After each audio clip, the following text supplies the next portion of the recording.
There's too many damn Spider-Men.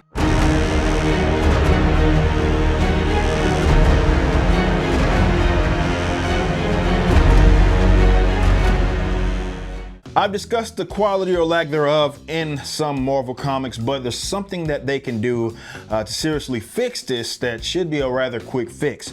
Marvel is currently severely oversaturated with comic books. You used to be able to go to the comic book shop and know exactly what your character was doing, where they were at. Nowadays, you simply don't know.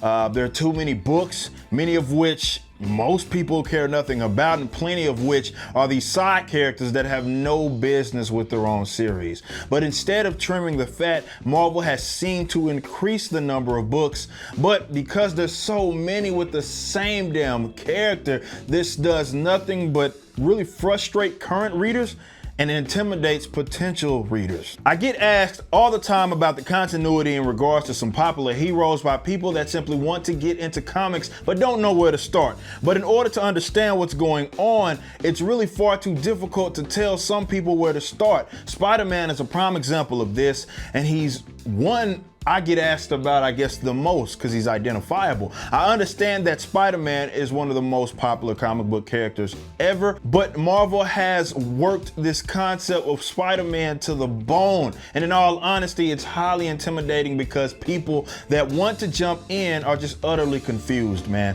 Let me illustrate. Here are the current or like recent Spider-Man runs. You have the Amazing Spider-Man right here. We have Friendly Neighborhood Spider-Man. We have Symbiote Spider-Man.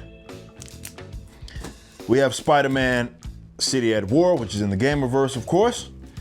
We have Spider-Man and Deadpool. We have Spider-Man Life Story, which is this sort of what if Spider-Man sort of aged in real time. We have Spider-Man in League of the Realms, which is the War of the Realms right now. It's sort of his little run. He has his own little squad and he's doing his thing here. All of those that I just mentioned are based on Peter Parker.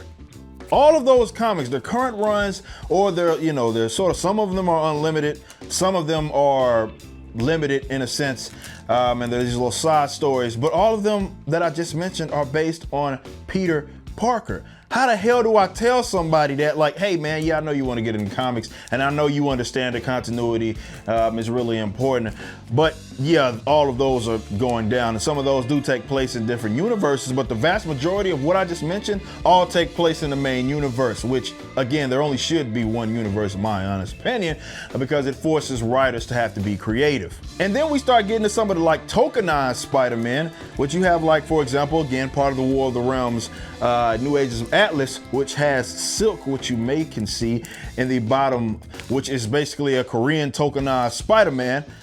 You also have Superior Spider-Man, also taking place in the War of the Realms as well. He has his own little, I believe it's issue 6, I can't remember, that's going on in War of the Realms, but this is Dr. Octopus. I'm not about to explain how that happened. You have Spider-Gwen, of course, right here. And then you have Miles Morales Spider-Man.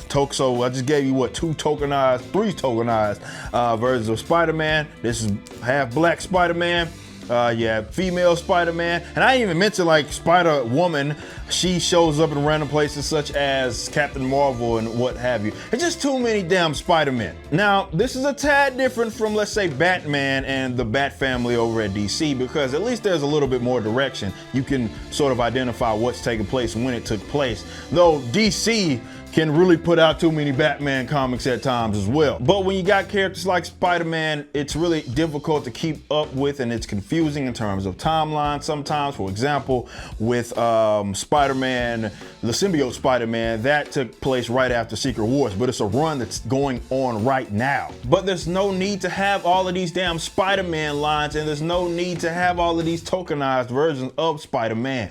But this is but an example of the many others that Marvel really faces right now in terms of the oversaturation and the overproduction of these books. The fat needs to be trimmed, And trimming that fat, it will help the comic book base really keep up with the characters that they love, and it would be easier for potential customers to get into comic book culture. But most importantly, trimming the fat would mean mediocre and bad writers not making the cut, which is something that the industry could really use right now. The lines get so crossed now, and people that have no business writing comics are now in control of the direction of some classic heroes.